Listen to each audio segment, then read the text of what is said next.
were done, we didn't even get a chance to give our verdicts. American justice was not served because they didn't get the killer.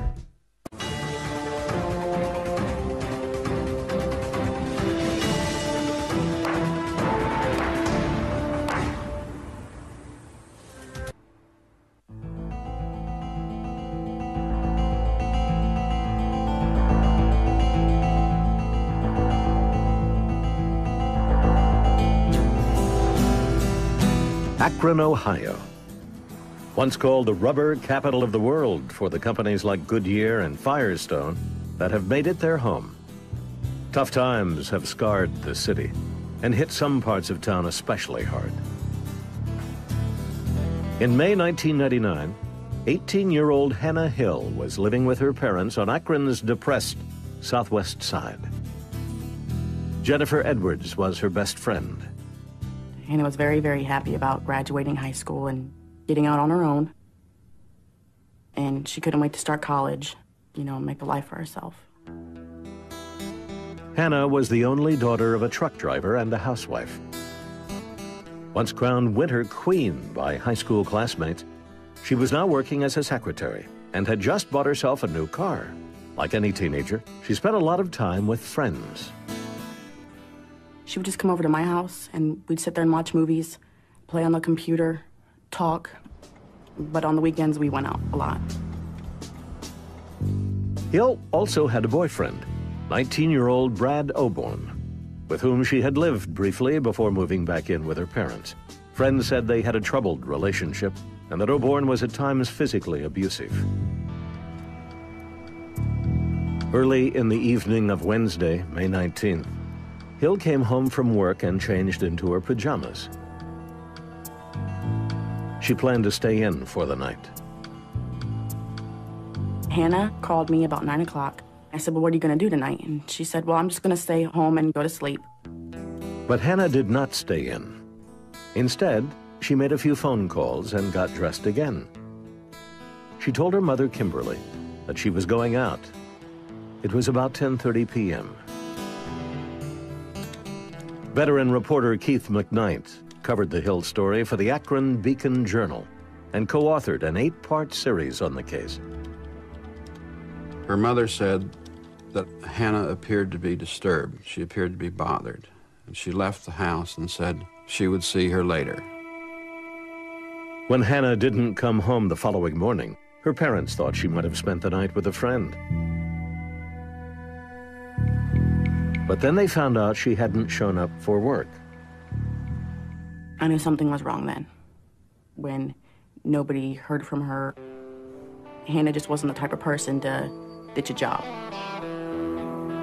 That evening, May 20th, Kimberly Hill filed a missing persons report with the Akron Police Department.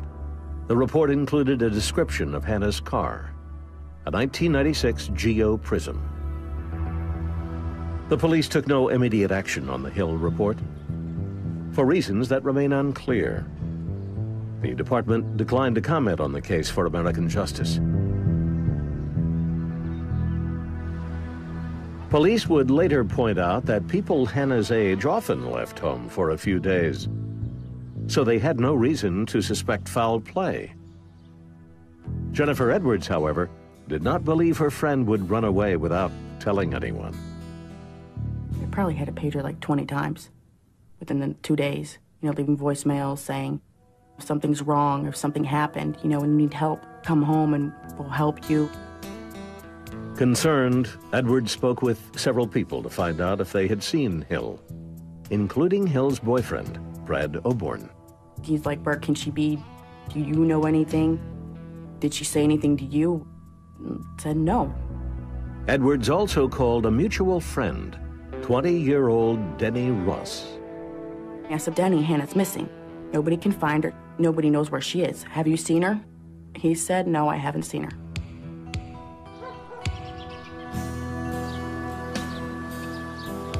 Two days after Hill's disappearance, police received a call about an abandoned Geo Prism parked on Kane Road, 9 miles from where Hannah lived.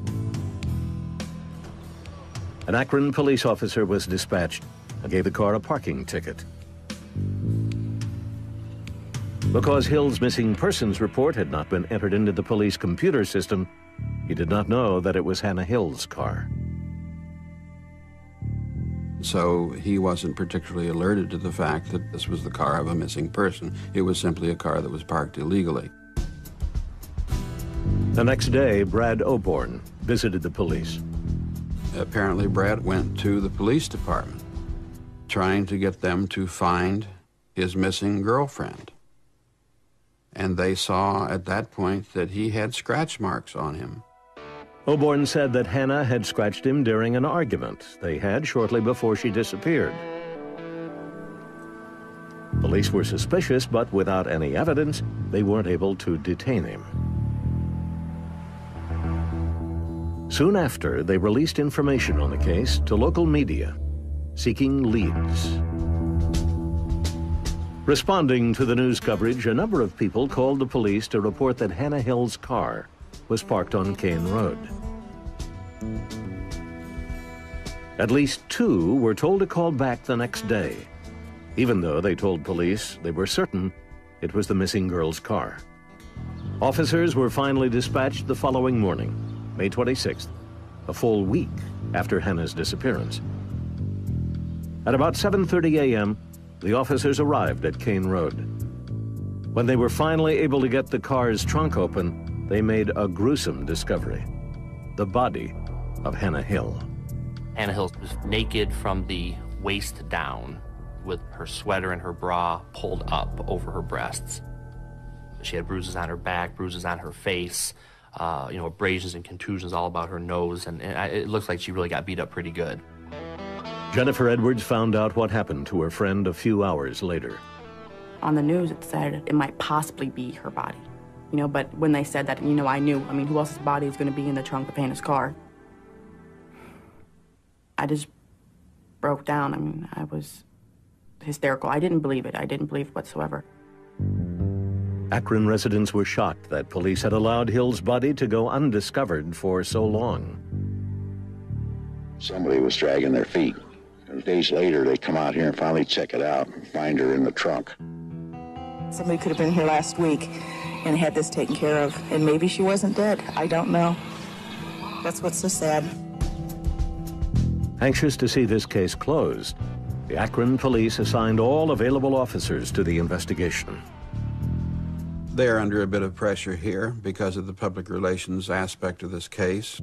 They want to find who did this, and they want to prosecute him, and they want to get him now. No delays.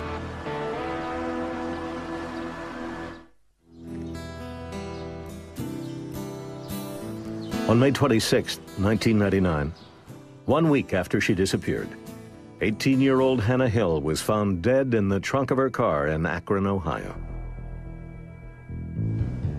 The case had become an embarrassment for Akron police, who had ignored repeated calls to check on the vehicle.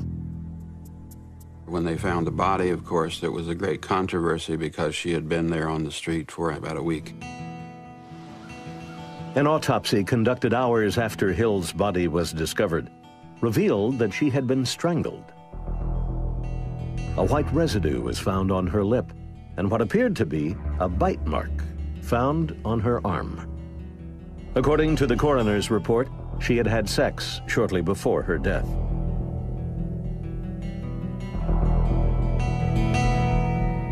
To the prosecutors, the beating she had received and the fact she had been posed, with her legs spread open and her blouse pulled up over her breasts, indicated that she had been raped.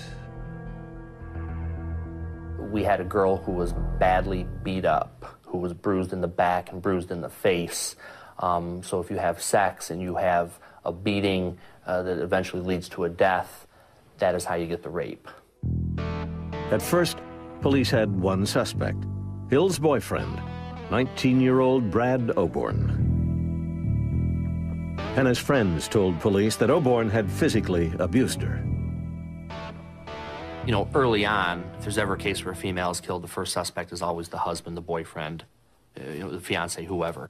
Though police have never made public the details of the interviews they reportedly conducted with Brad Oborn the day Hill's body was found, one thing is certain: he quickly ceased to be their prime suspect.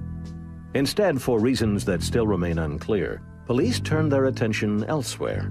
By that evening, detectives had another suspect, a young man Hill had called the night she disappeared, 20-year-old Denny Ross. Hannah Hill wasn't a close friend of Ross's, but she had frequently been to parties at his apartment. Denny's house was the party house because there was no adults. He had his own place, and you could do anything you wanted. Seriously, you could do anything. It didn't matter. And Denny didn't care. Alan Ross, Denny's father, says his son was just like a lot of 20-year-olds. He was young, immature, having fun, and hadn't settled down yet. And not thinking about the future, just thinking about the present. Ross was known for his sense of humor and for being a ladies' man. Hannah Hill told Jennifer Edwards that she didn't entirely trust him. She told me that Denny was a real nice guy, but she told me to watch out for him, too. She said he's aggressive. Like, if he wants something, he'll try and go after it until he gets it. Ross was no stranger to the Akron Police Department. In February, he had sold $525 worth of cocaine to police informants. Just 2 days prior to Hill's disappearance, he pled guilty to cocaine trafficking and received 2 years probation. The evening of May 26th, police went to see Denny Ross at his second-story apartment. They simply went out there because they knew that they had talked on the night that she disappeared, and they were hoping he could, help them out a little bit, provide them with some kind of answers or any kind of information. The officers noted that Ross's arm was in a cast. He said it had been broken in a fight. Contrary to what he had told friends during the week Hannah was missing, Ross informed investigators that Hill had come to his apartment at about 11 p.m. the night she disappeared. In this audio-taped interview, Ross told police that Hannah was upset about her relationship with her boyfriend, Brad Oborn. Constantly trying to control her. He doesn't want to know where she's at, won't let her go anywhere with her friends or anything like that. Then Ross told police that he and Hannah had, quote, kissed and stuff. Did you have sex with her? No, I did not have intercourse with her. He said she left after midnight. The fact that Ross had not come forward with this information earlier made investigators suspicious. I guess the big concern is if everybody in the world is looking for this girl, and if this girl is a friend of yours, why have you never said anything to anyone? Why have you never called the police and said, boy, that girl you're looking for, let me try to help you out? Late that night, police got a judge out of bed to secure an immediate search warrant for Ross's apartment.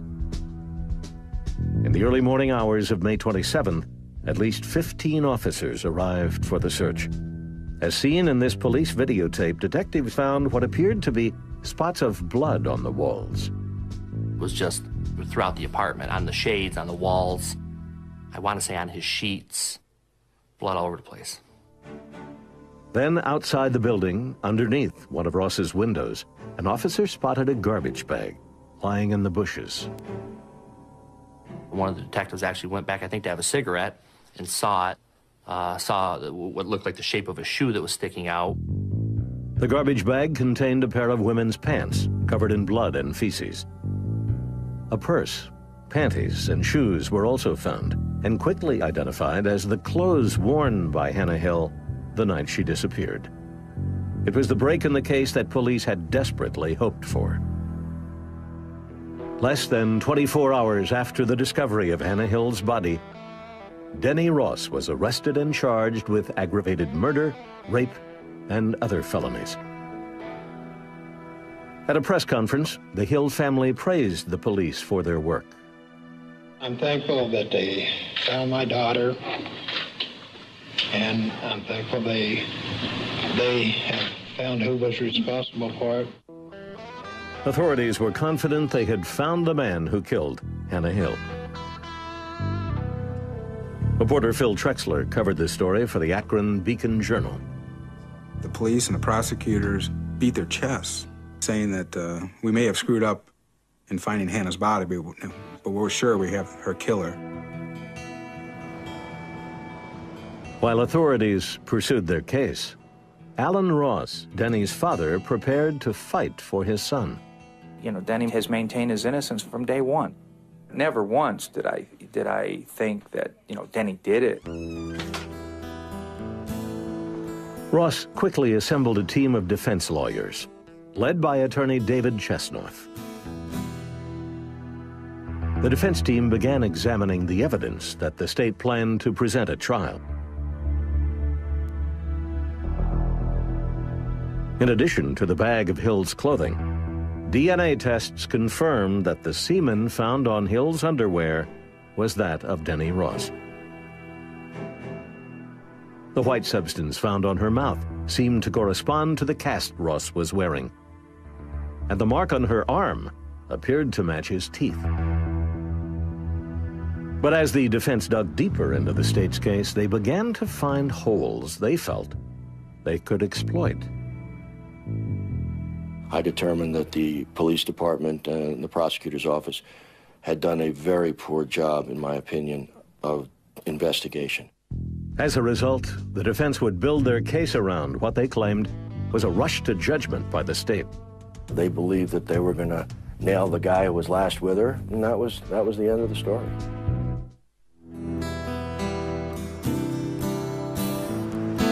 In May 1999, in Akron, Ohio, 20-year-old Denny Ross was charged with the murder of Hannah Hill.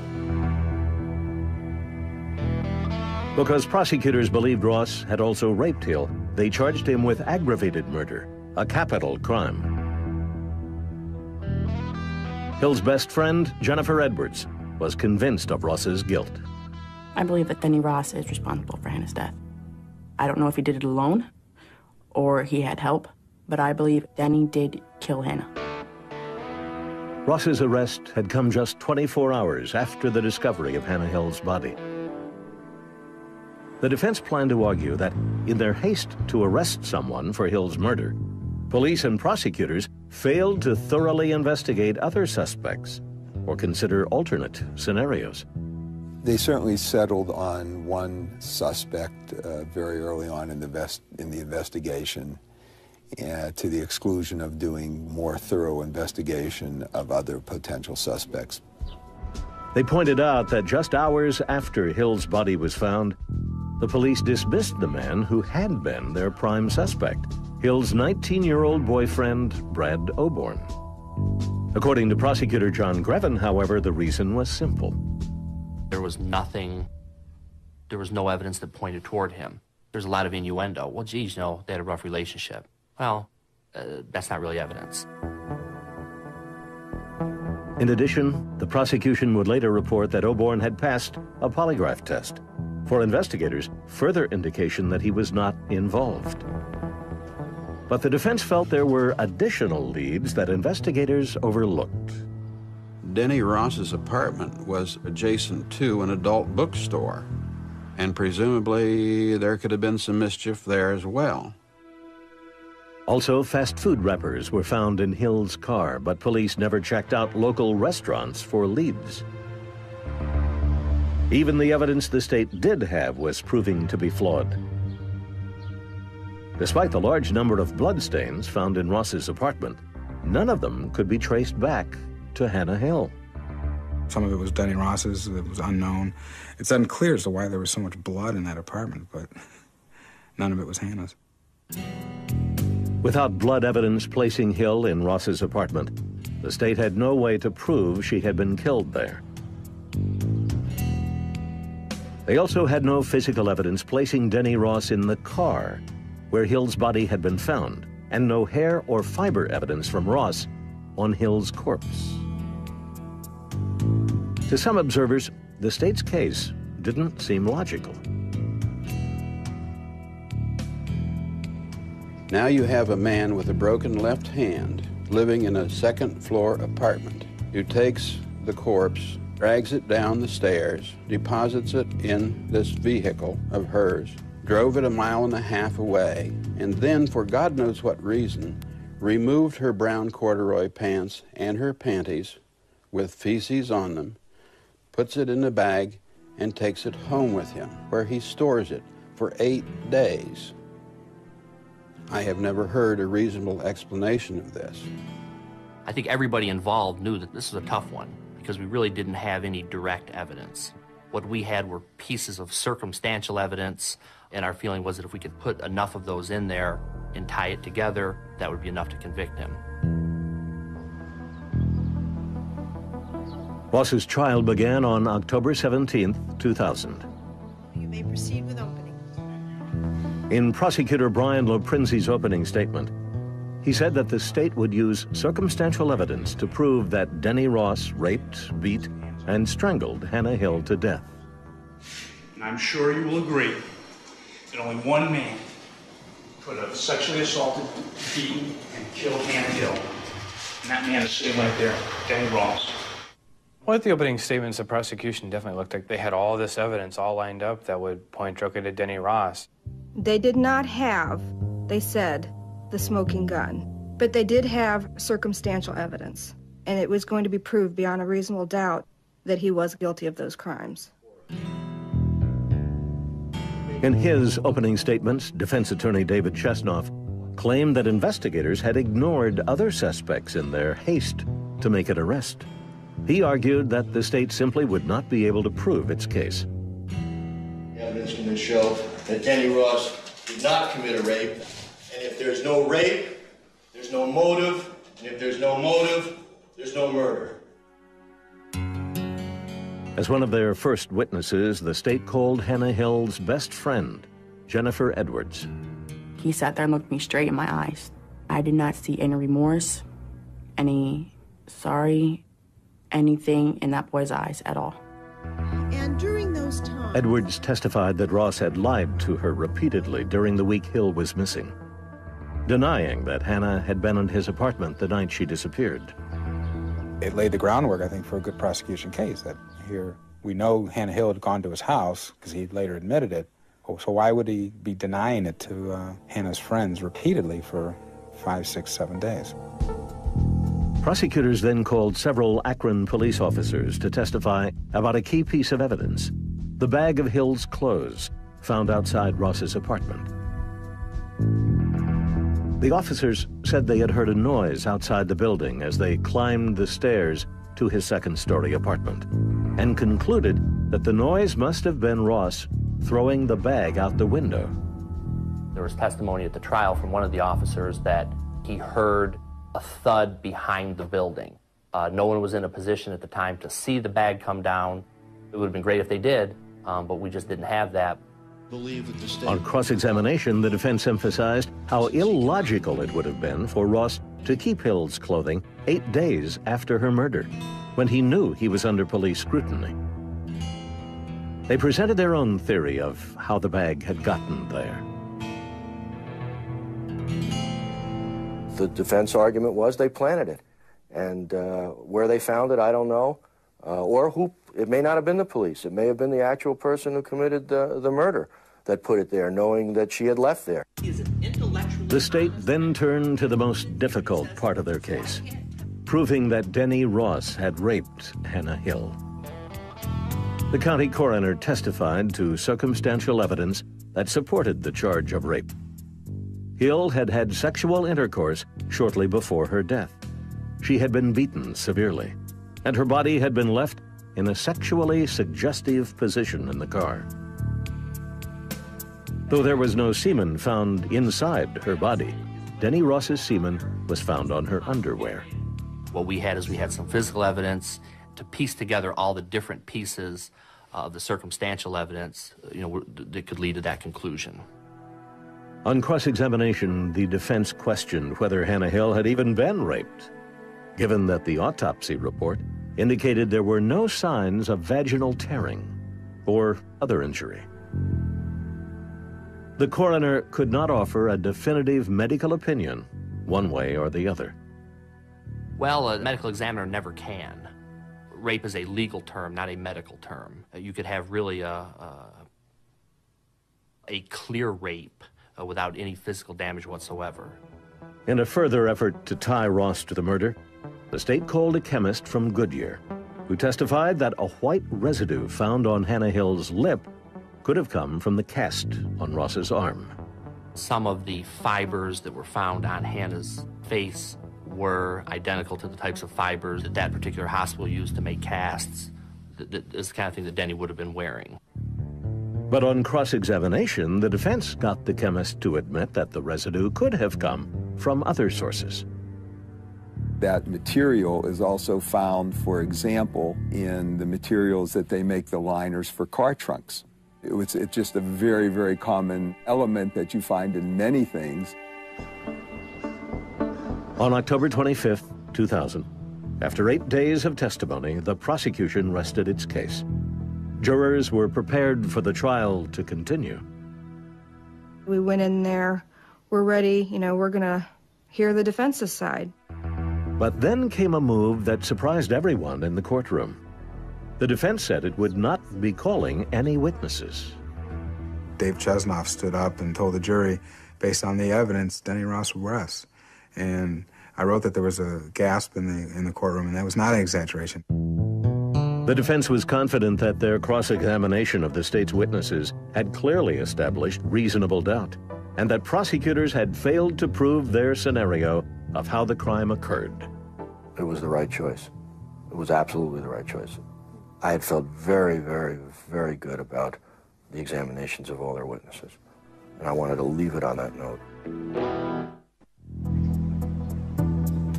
On October 26, 2000, after more than a week of testimony, an Akron, Ohio jury heard closing arguments in the capital murder trial of Denny Ross. Ross was accused of the rape and murder of 18-year-old Hannah Hill. I was going to remind you of the one person who meets all the criteria of the person who must have murdered Hannah Hill, and that's Denny Ross.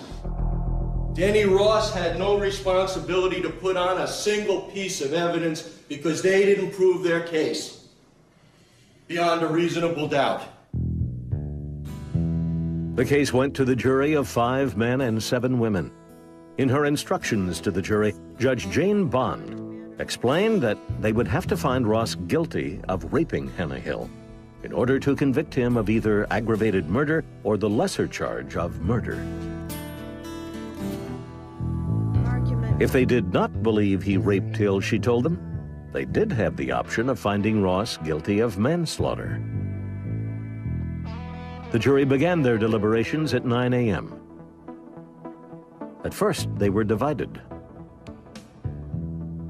Going into deliberations, I felt that the prosecution had not proven their case and that there was reasonable doubt. I was pretty confident that they had enough evidence to prove that he was guilty of the murder.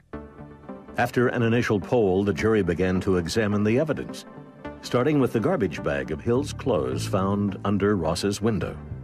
Some of the jurors felt very strongly that if those clothes were there, he was guilty.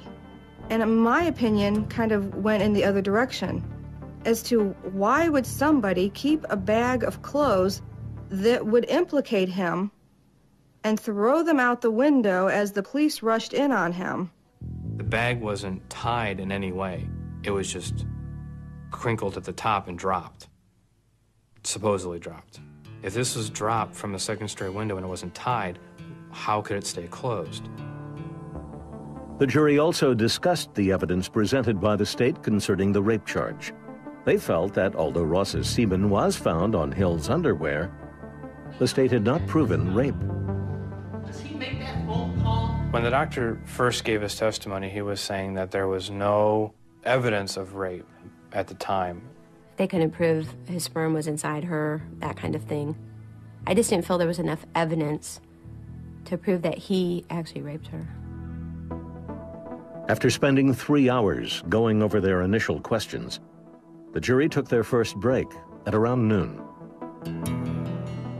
During that break, juror Alicia Bittner was approached by one of the male jurors with a comment she found troubling. He came up to me and said, I don't know what all the fuss is about, because Denny's guilty because the boyfriend passed a polygraph test. The test the juror was referring to was the lie detector test that Hannah Hill's boyfriend, Brad Oborn, an early suspect, had taken and reportedly passed. This information had been printed in the Akron Beacon Journal during the trial. Bittner knew that the juror had violated the judge's order to ignore all news coverage of the trial. She approached the foreman after the break. I did bring it to the foreman's attention that he had told me that, and I didn't know at that point in time what the foreman was going to do with that information. The next morning, Saturday, October 28th, the jury began voting on the charges. Starting with the first charge, which was murder 1. And the charge, it had said, while committing rape. And we had all agreed that there was no rape. They filled out the official verdict forms acquitting Ross of the murder and rape charges. The not guilty votes were difficult for some jurors. Several felt that even though the state had not proven he raped Hannah Hill, Ross might still have had something to do with her death. A lot of people had a really hard time making that decision to say not guilty, but because of the way the charges were linked, that there was just no way that they were going to prove the rape. There was one option that remained open to the jurors. They could convict Ross of involuntary manslaughter. With emotions running high, the jury decided to break for lunch before deliberating the manslaughter charge. There was quite a few people that thought he had done it. So there was going to be a lot of deliberation, a lot of going over evidence when we came back.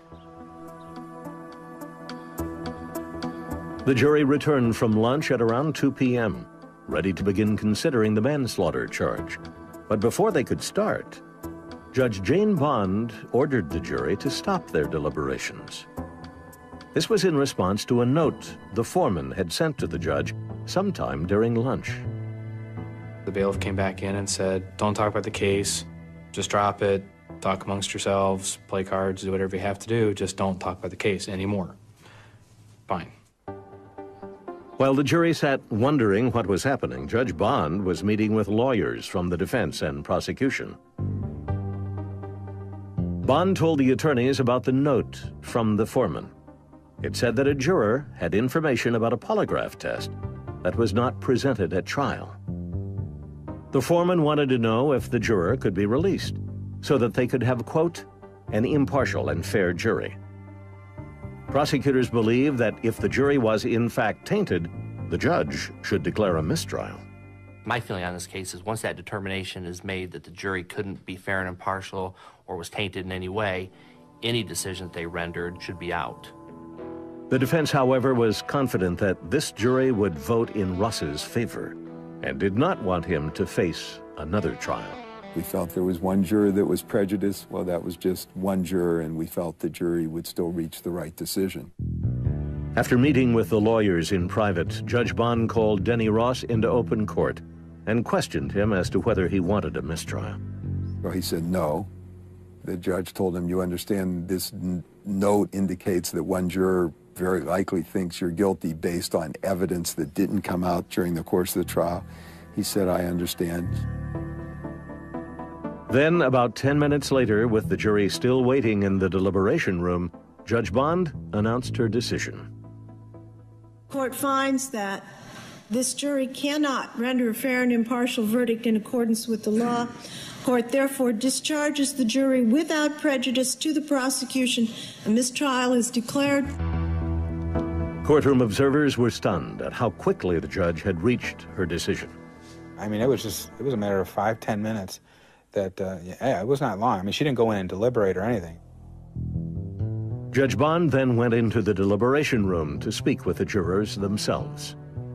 She walked in the room and in her robe and everything and said that there was a question that was raised and that she had ruled the case as a mistrial. I was totally stunned. I had no clue. Why?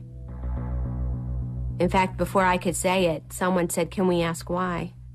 She said evidence had been brought in from the outside and it could sway people's decisions. And she felt it was in the best interest to declare a mistrial. I think there were actually a couple people that actually cried. I mean, they've gone through this tribulation for 2 weeks and then all of a sudden just gone.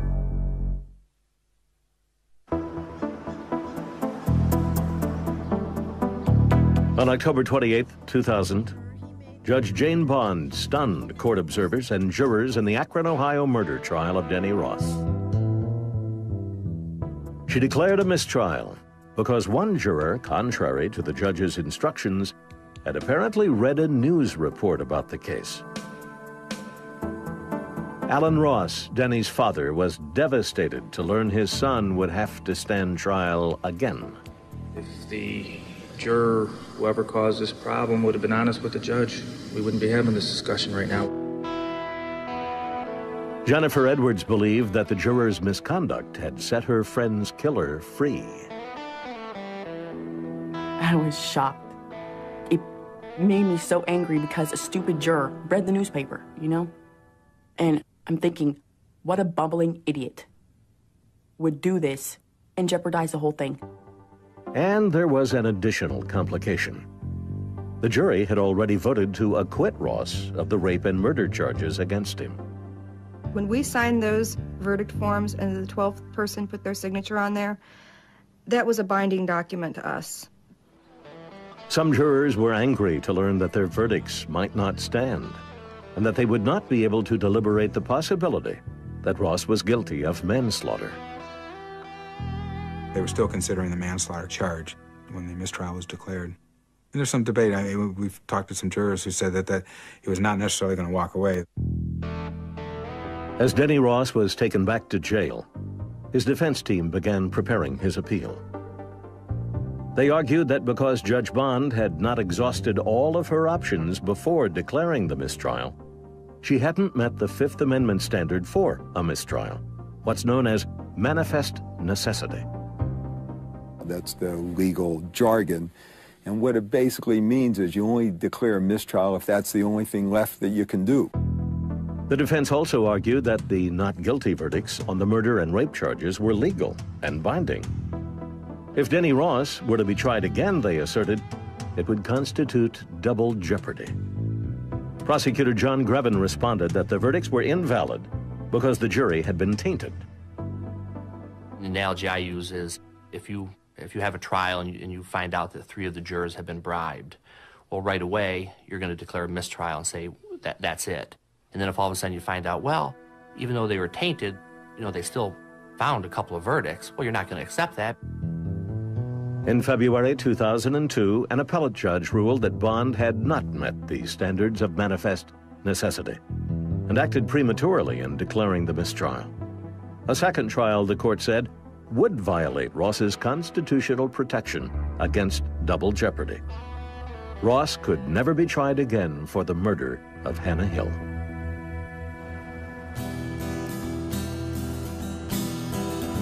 In the aftermath of Denny Ross's trial, critics of the case have been legion. Each step of the process, from the botched search for Hill to the juror misconduct that led to the mistrial, has come in for harsh scrutiny. If I were the prosecutor's office, I wouldn't be terribly impressed with the evidence the police gave me. On the other hand, if I was the member of the police force, I wouldn't be terribly impressed with the prosecutor's office the way they presented this case. Some have even argued that, based on the state's evidence, Denny Ross should never have been charged with murder in the first place. I've had people tell me that this is just a manslaughter case at best. There was no physical evidence that Hannah Hill was raped. So to charge him with aggravated murder and rape and seek a death penalty, yeah, it makes you wonder if there wasn't an over-indictment here. Would I have liked to have had more evidence? Sure, but you always would. I guess if you only indicted on things that you were absolutely 100% sure of, you'd get a lot of people would get away with a lot of stuff. In the end, what really happened to Hannah Hill may never be known for certain. Maybe we'll never find out the truth about everything. But Denny knows what happened, and God and Hannah both know what happened. And the truth will come out sometime, I believe that. Ever since Hannah was killed, everything that could go wrong has gone wrong, and it continues to go wrong. And there's no justice for Hannah and her family. I don't know that we'll ever see it.